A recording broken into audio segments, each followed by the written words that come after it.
नमस्कार दोस्तों, स्वागत है आपका आपके अपने चैनल कहानी स्टार पर। तो शुरू करते हैं आज की कहानी।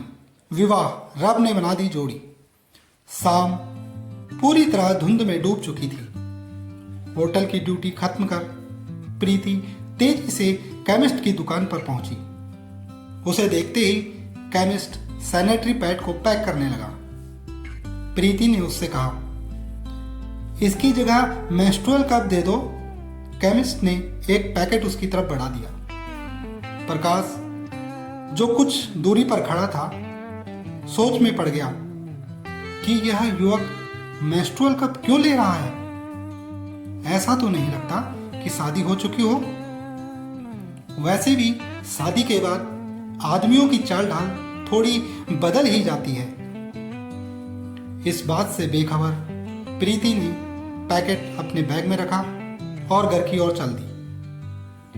रास्ते में वह बीच बीच में अपने आसपास देख लेती। देहरादून की सर्द रातों में सड़कें अक्सर सुनसान हो जाती हैं।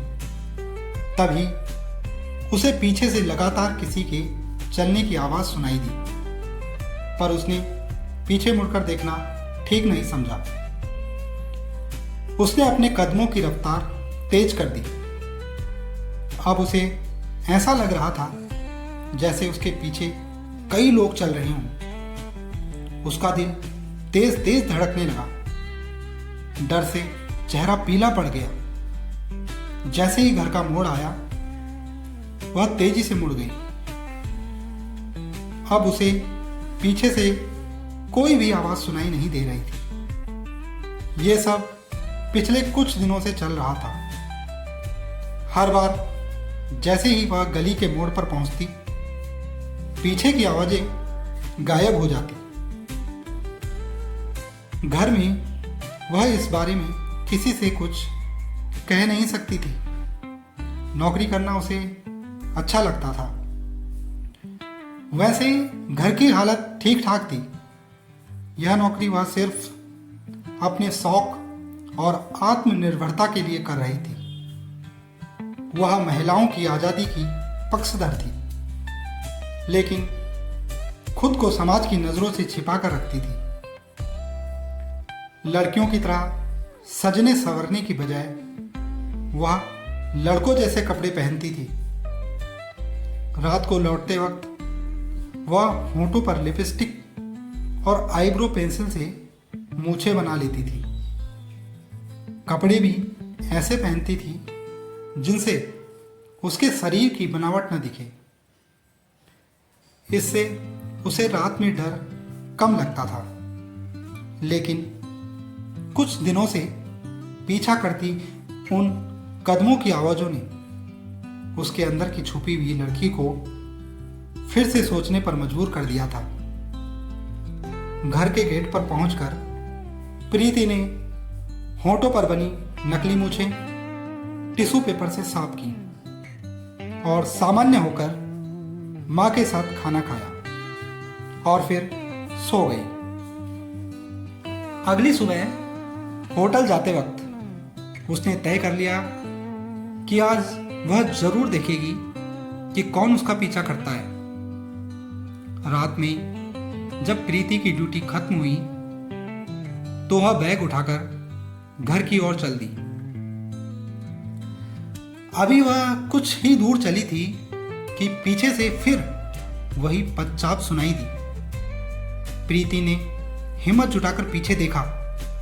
घना कोहरा था, कुछ साफ साफ दिखाई नहीं दे रहा था। एक धुंधली सी परछाई दिखी। जैसे ही वह पलटी, एक काले ओवरकोट में कोई अनजान आदमी उसके सामने खड़ा था। यह देखकर प्रीति को इतनी सर्दी में भी पसीना आ गया। उसका शरीर कांपने लगा। आज उसे पहली बार लगा कि कोई लड़की चाहे जितना मर्द जैसा दिखने की कोशिश करे, शारीरिक रूप से तो वह एक लड़की ही होती है। फिर भी प्रीति ने हिम्मत से कहा, मेरा रास्ता छोड़ो, मुझे जाने दो। वो आदमी बोला, मैं प्रकाश हूँ, तुम्हारे होटल के पास ही एक आईटी कंपनी में सॉफ्टवेयर इंजीनियर हूँ। तुम इस होटल में काम करती हो, यह तो मैं जानता हूँ, प्रकाश ने कहा। तुम शादीशुदा हो क्या? उसने पूछा। प्रीति ने नहीं में सिर हिलाया। वह बहुत ज़्यादा डर चुकी थी। उसका बैग हाथ से गिर गया और सारा सामान बिखर गया। प्रीति सामान जल्दी जल्दी समेटने लगी, लेकिन प्रकाश के पैरों के पास पड़ा केमिस्ट से खरीदा मेंस्ट्रुअल कप का पैकेट उसकी सच्चाई सामने ले आया था। प्रकाश ने पैकेट चुपचाप उठाया और उसके हाथ में दे दिया। तुम इस रूप में क्यों रहती हो? बस इसका जवाब दे दो, मैं तुम्हारा रास्ता छोड़ दूंगा। रात की ड्यूटी होने की वजह से ये सब करना पड़ा। लड़की होने के नाते हमेशा डर बना ही रहता है। इस बदले हुए रूप में किसी का ध्यान मेरी ओर नहीं गया, लेकिन आपने कैसे पहचान लिया? प्रीति, मैंने तुम्हें केमिस्ट की दुकान पर पैकेट लेते हुए देख लिया था। ओह, तो ये बात है। प्रीति, चलो मैं तुम्हें गली तक छोड़ देता हूं। दोनों चुपचाप साथ साथ चलते हुए गली तक आ गए। प्रकाश, एक बात का जवाब दो, क्या तुम ही कुछ दिनों से मेरा पीछा कर रहे थे? रहस्यमयी लड़के का भेद आज खुल ही गया। हा हा हा, क्या बात है। चलते चलते बातें करते हुए मोड़ आ गया। प्रकाश ने प्रीति से विदा ली और चला गया। प्रीति कुछ देर वहीं खड़ी रास्ते को देखती रही। दिल की तेज धड़कनों ने उसे आज एक अलग ही सुखद एहसास दिया। घर पहुंचकर प्रीति ने मां को आज हुई बात के बारे में बताया। मां थोड़ी चिंता में पड़ गई।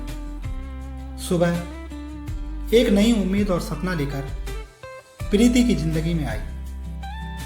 तैयार होकर होटल जाते वक्त वह बहुत खुश थी। प्रकाश की याद में सारा दिन खोई रही। उसका मन बार बार भटक कर प्रकाश के पास चला जाता था। ड्यूटी खत्म कर प्रीति उठने को हुई, तभी एक ग्राहक के आ जाने से बिजी हो गई। घड़ी पर नजर गई तो रात के 8 बज चुके थे। प्रीति ने बैग उठाया और बाहर निकली तो देखा प्रकाश बाहर ही खड़ा था। प्रीति, आज देर कैसे हो गई? वो क्या है प्रकाश, निकलने हुई तभी एक ग्राहक आया। सारी फॉर्मेलिटीज पूरी करके उसे कमरे की चाबी सौंपने के बाद ही बाहर निकल पाई हूं। प्रीति और प्रकाश साथ साथ चलते हुए गली के मोड़ तक पहुंचे। वहां प्रकाश ने विदा ली और चला गया। यह सिलसिला चलता रहा और समय ऐसे बीतता गया जैसे पंख लग गए हों। दोनों को मिले हुए कब 3 महीने बीत गए पता ही नहीं चला। आज प्रकाश ने प्रीति को शाम को एक रेस्टोरेंट में बुलाया था। ड्रेसिंग टेबल के सामने खड़ी प्रीति खुद को पहचान नहीं पा रही थी। मां की साड़ी में सजी धजी प्रीति मेकअप किए हुए किसी परी जैसी लग रही थी। मां ने देखा तो कान के पीछे एक छोटा काला टीका लगा दिया और मुस्कुरा दी। मां, मैं अपने दोस्त प्रकाश से मिलने जा रही हूं, प्रीति ने मां से कहा। तो मां पूछ बैठी, क्या ये वही दोस्त है जो हर रोज तुम्हें गली के मोड़ तक छोड़ जाता है? हाँ माँ, ये वही है। कभी उसे घर पर भी बुला लो, हम भी मिल ले तुम्हारे दोस्त से। हाँ माँ, जल्दी ही मिलवाती हूँ आपसे। कंधे पर बैग टांगती हुई प्रीति निकल पड़ी। गली के नुक्कड़ पर प्रकाश बाइक पर बैठा उसका इंतजार कर रहा था। बाइक पर बैठकर दोनों रेस्टोरेंट पहुंच गए। प्रकाश ने पहले ही टेबल बुक कर रखी थी। रेस्टोरेंट के अंदर जाकर देखा तो कोने की टेबल पर एक सुंदर सा दिल के आकार का गुब्बारा और लाल गुलाबों का गुलदस्ता रखा हुआ था। प्रकाश, तुमने तो मुझे बड़ा सरप्राइज दे दिया आज। मुझे तो बिल्कुल याद भी नहीं था कि आज वैलेंटाइन डे है। बहुत अच्छी तैयारी की है तुमने। आज की शाम तुमने यादगार बना दी। प्रीति, हो तो सही। खड़ी खड़ी मेरे बारे में तारीफ किए जा रही हो। मुझे भी तो अपने दिल की बात कहने दो। मुस्कुराते हुए प्रकाश ने कहा। शरारती लड़के, कहो क्या कहना है? हंसते हुए प्रीति बोली। प्रकाश ने घुटनों के बल बैठकर प्रीति का हाथ थामा, उस पर प्यार से हल्का सा चूमा और दिल के आकार की हीरे की अंगूठी उसकी उंगली में पहना दी। वाह, अंगूठी तो बहुत सुंदर है। अंगूठी को देखकर प्रीति ने कहा। डिनर के बाद प्रीति और प्रकाश बाइक पर बैठकर घर की ओर जा रहे थे। सामने से एक बाइक आई जिस पर दो लड़के सवार थे। उन्होंने अपने चेहरे कपड़े से ढके हुए थे और अचानक आकर उनकी बाइक के आगे रुक गए। प्रकाश को अपनी बाइक रोकनी पड़ी। उन लड़कों ने मजाक उड़ाना शुरू कर दिया और अपनी मोटरसाइकिल को प्रीति और प्रकाश की बाइक के चारों ओर घुमाने लगे। उस समय सड़क बिल्कुल सुनसान थी। आसपास कोई भी नहीं था जो मदद कर सके। प्रीति को अचानक अपनी लिपस्टिक गन की याद आई। उसने चुपचाप बैग में हाथ डाला और गन का बटन दबा दिया। जैसे ही गन चालू हुई, पास के थाने में ब्लूटूथ से सूचना पहुंच गई। थानेदार लोकेश सिंह तुरंत 4 सिपाहियों को साथ लेकर निकल पड़े। कुछ ही देर में पुलिस की गाड़ी के सायरन की आवाज सुनाई देने लगी। तब तक उन लड़कों ने तेजी से बैग छीनने की कोशिश की। प्रकाश ने एक लड़के को जोर से थप्पड़ मार दिया। छीना झपटी में प्रीति का हाथ छिल गया और खून निकलने लगा। प्रीति ने बैग को कसकर पकड़ रखा था, इसलिए बैग नहीं छूटा। सामने से आती पुलिस की गाड़ी देखकर वे लड़के दूसरी दिशा में भागने की कोशिश करने लगे, लेकिन उससे पहले ही थानेदार लोकेश सिंह ने उन्हें पकड़ लिया और 2 डंडे मार गाड़ी में डाल दिए। थानेदार ने एक सिपाही से कहा, इनकी बाइक तुम चलाकर इनके घर छोड़ आओ। लड़के और लड़की को हम जीप से इनके घर छोड़ देंगे। प्रीति और प्रकाश पुलिस की जीप में बैठ गए। तुम्हारा नाम क्या है? मेरा नाम प्रीति है। मैं एक होटल में रिसेप्शनिस्ट की नौकरी करती हूँ। ये मेरे दोस्त प्रकाश हैं। ये एक आईटी कंपनी में इंजीनियर हैं। प्रीति, तुम बहुत ही हिम्मत वाली लड़की हो। तुमने समय पर अपनी लिपस्टिक गन का इस्तेमाल किया। सर, प्रीति सच में बहुत साहसी है, प्रकाश ने कहा। थानेदार ने प्रकाश से पूछा, तुम अपने घर का पता बताओ। सर, फतेहगंज पश्चिम बीएसएफ कैंप के सामने, मकान नंबर B12 है। उससे पहले एक मोड़ पर प्रीति का घर है। ठीक है प्रकाश, वह तो पास ही में है। थोड़ी देर में पुलिस की जीप प्रीति के घर के सामने रुक गई। पुलिस की गाड़ी देखकर प्रीति की मां घबरा गई और चिल्लाकर प्रीति के पापा को बुलाया। जल्दी आइए, प्रीति पुलिस की गाड़ी से आई है। प्रीति का पापा तेजी से बाहर आए। जब उन्होंने बेटी को ठीक ठाक देखा तो उन्हें राहत मिली।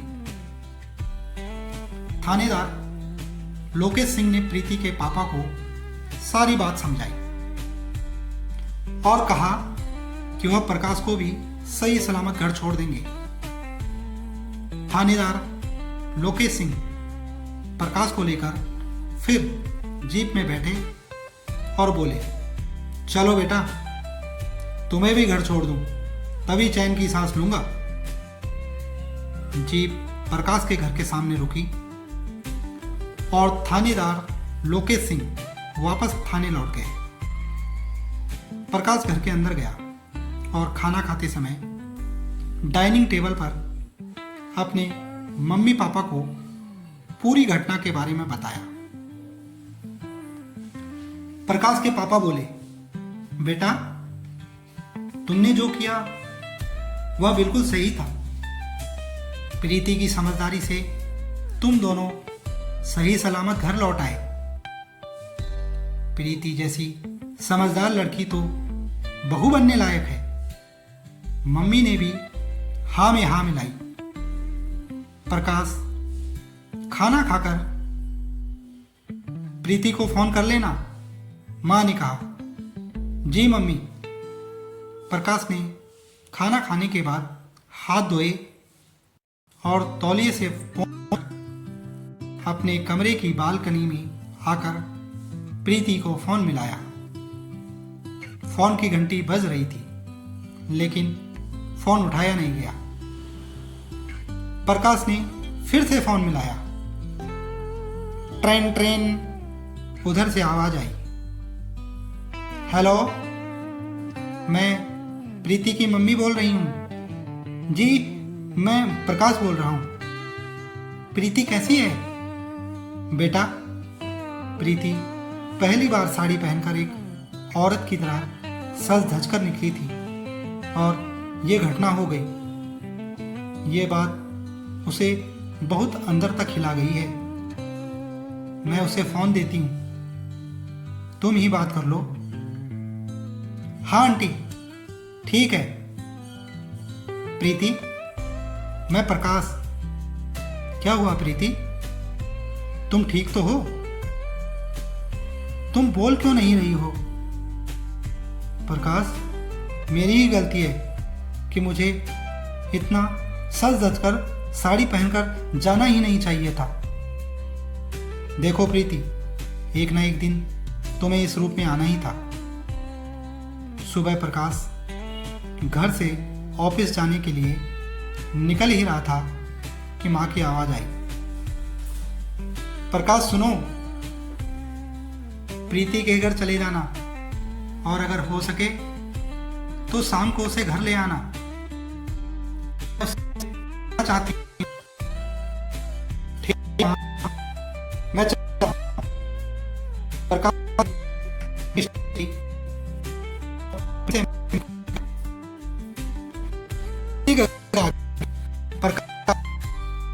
खड़ी रात किसी से प्रीति थी।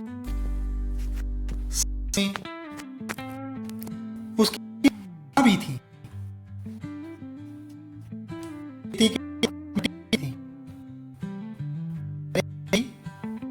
तुम्हें तो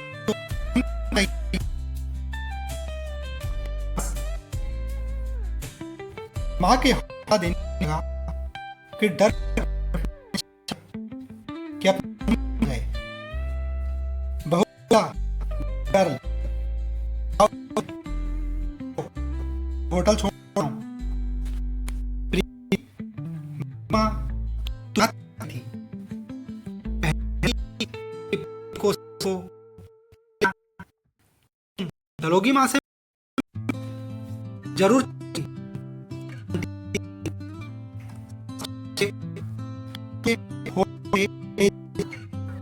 ओके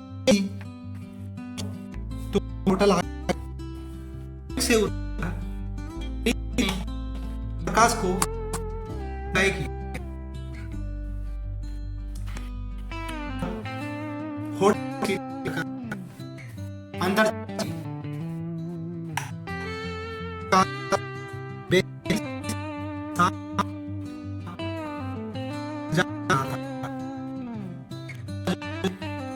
को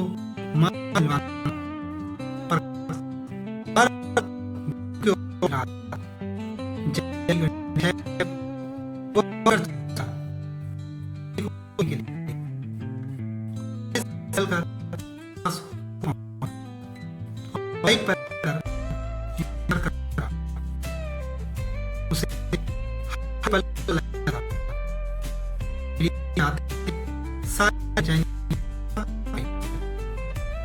पर्दे पर मुस्कान आ गई। बाइक पर बैठकर दोनों प्रकाश के घर पहुंच गए। प्रकाश ने प्रीति को ड्राइंग रूम में बैठाया और माँ को बुलाने अंदर। उसकी माँ राधिका रसोई आलू की पकौड़ियाँ बना रही थी। माँ देखो कौन आया है आपसे मिलने। राधिका जी जल्दी जल्दी हाथ पोंछती हुई ड्राइंग रूम में आई। माँ ये है प्रीति और प्रीति ये है मेरी माँ, मेरी दुनिया। नमस्ते आंटी जी। नमस्ते बेटा, कैसी हो प्रीति? जी मैं ठीक हूँ। राधिका जी प्रीति को ही देखे जा रही थी। उसके सुंदर और साफ सुथरे चेहरे ने उन्हें बहुत प्रभावित किया था। उनके मन में अब प्रीति को भावी बहू के रूप में देखने का विचार आ गया था। माँ तुम अपने हाथ की बनी गर्मा गर्म पकौड़ियाँ नहीं खिलाओगी? मुझे तो बहुत भूख लगी है। राधिका जी फिर से वर्तमान में लौटी और बेटे की बात सुनकर मुस्कुरा दी। फिर उठकर रसोई से प्लेट में पकौड़े और चटनी प्रीति के सामने रख दी और खाने को कहा। प्रीति ने प्लेट उठाकर पकौड़ी खाना शुरू कर दी। पकौड़ी वाकई बहुत स्वादिष्ट बनी थी।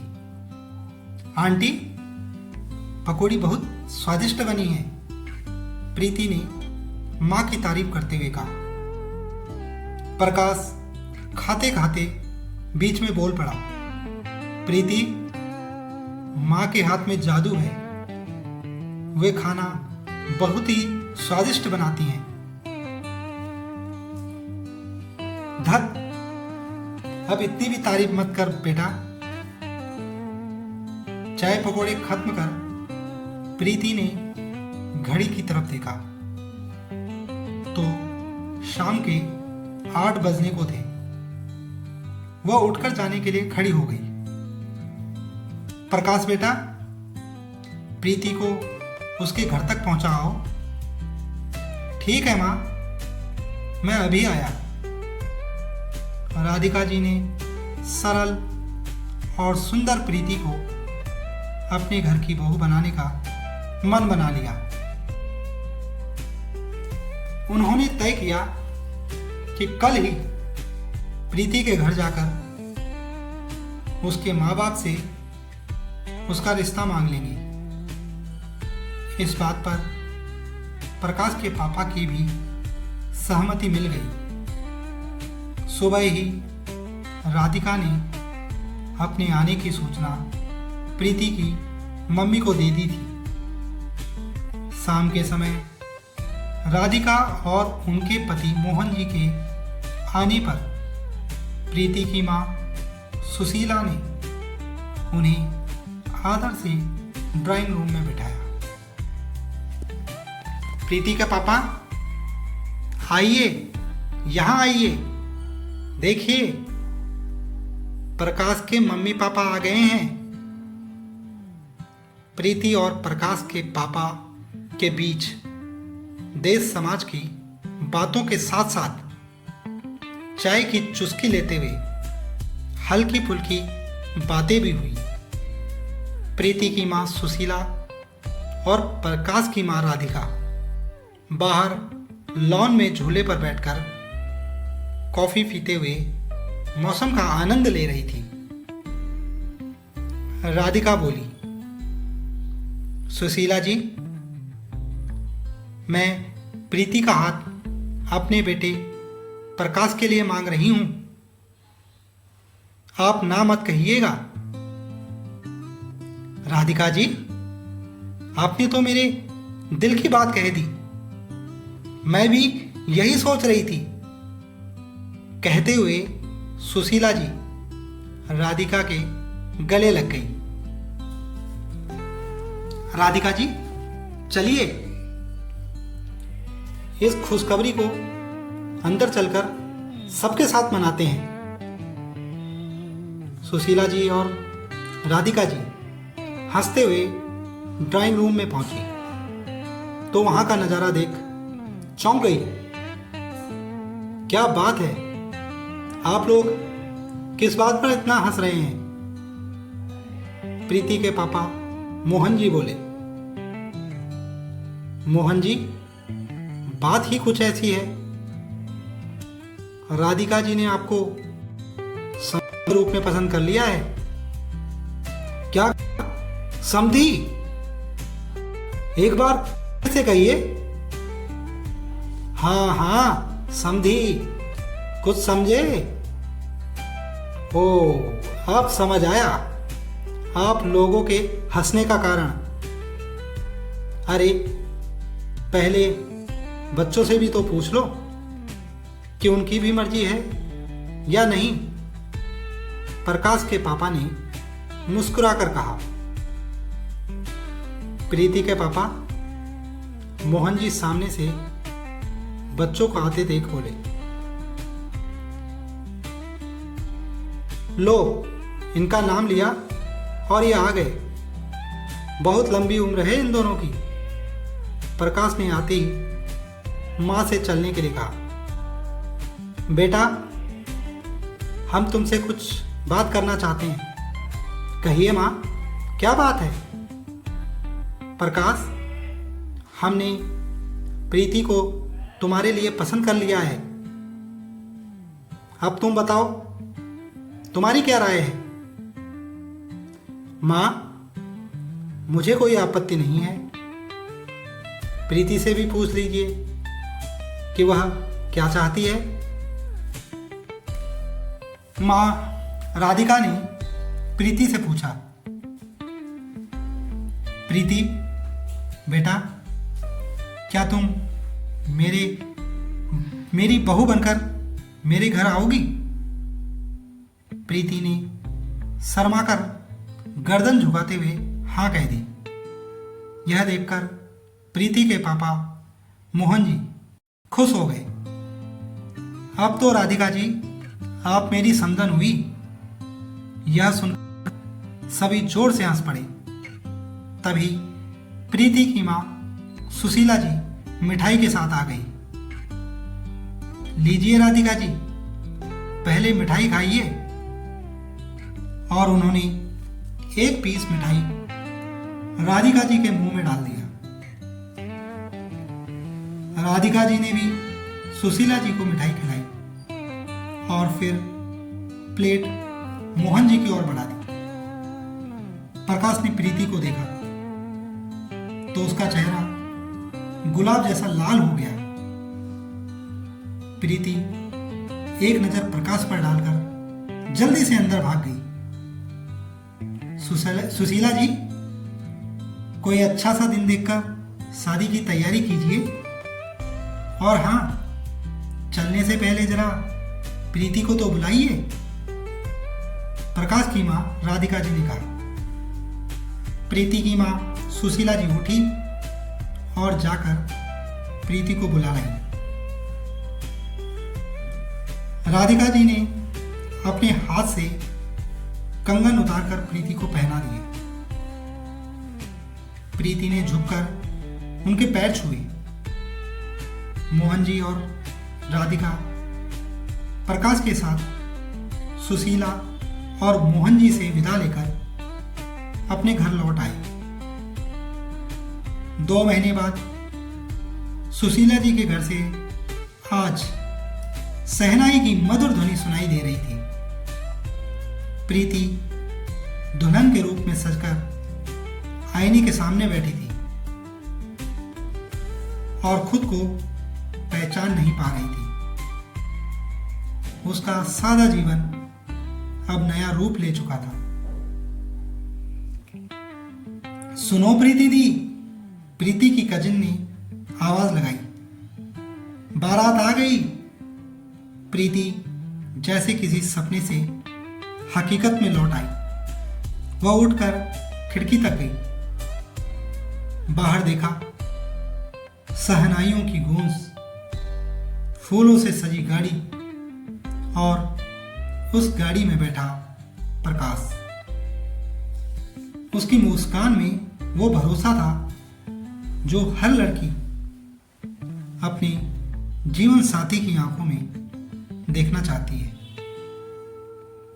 प्रीति के कदम मंडप की ओर बढ़े, लेकिन अब वो सिर्फ एक दुल्हन नहीं थी, बल्कि एक नई शुरुआत की दहलीज पर खड़ी एक बेटी, एक बहू और एक जीवन साथी थी। जब वो मंडप में पहुंची, प्रकाश ने नजर उठाकर उसे देखा। उसे एक नजर में सब कुछ कह दिया गया। प्यार, वादा और साथ निभाने का एहसास। फिर शुरू हुए फेरे शुरू हुए, मंत्र गूंजे और हर फेरे के साथ प्रीति के चेहरे पर सुकून और विश्वास खिलता गया। जब विदाई का समय आया तो प्रीति की मां सुशीला ने उसे गले लगाकर कहा, बेटी, आज तू मेरे घर से जा रही है, लेकिन तू हमेशा मेरी सांसों में, दुआओं में और इस आंगन की खुशबू में बसी रहेगी। प्रीति ने आंखों में आंसू लिए हुए कहा, मां, मैं हर रोज आपके संस्कार अपने साथ लेकर चलूंगी और जिस घर जा रही हूं उसे भी आपकी तरह ही प्रेम से भर दूंगी। प्रकाश ने आगे बढ़कर उसका हाथ थामा और कहा, चलो प्रीति, एक नई कहानी की शुरुआत करें जिसमें हर दिन तुम्हारी मुस्कान मेरी जीत होगी। और फिर प्रीति अपनी मां की आंखों में चमकती नमी और पापा के चेहरे पर गर्व देखकर मुस्कुराई और नए जीवन की ओर कदम बढ़ा दिए। शहनाइयों की धुन के साथ एक बेटी आज बहू बनी और एक प्यार भरी कहानी ने एक खूबसूरत मोड़ लिया।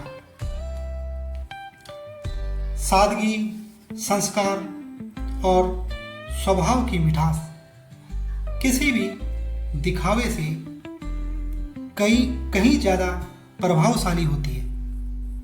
जैसे प्रीति ने अपने सरल स्वभाव और मधुर व्यवहार से न केवल प्रकाश के दिल में जगह बनाई, बल्कि पूरे परिवार का सम्मान भी पाया।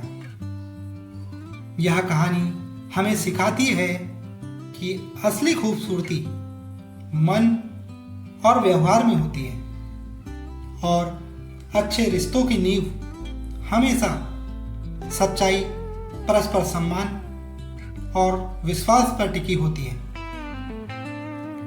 तो दोस्तों, कैसी लगी आपको ये कहानी?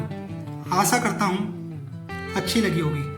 और अगर आपको ये कहानी अच्छी लगी है तो कहानी को लाइक करें, शेयर करें और कमेंट्स में अपनी राय दें। और हाँ दोस्तों, चैनल को सब्सक्राइब करना ना भूलें।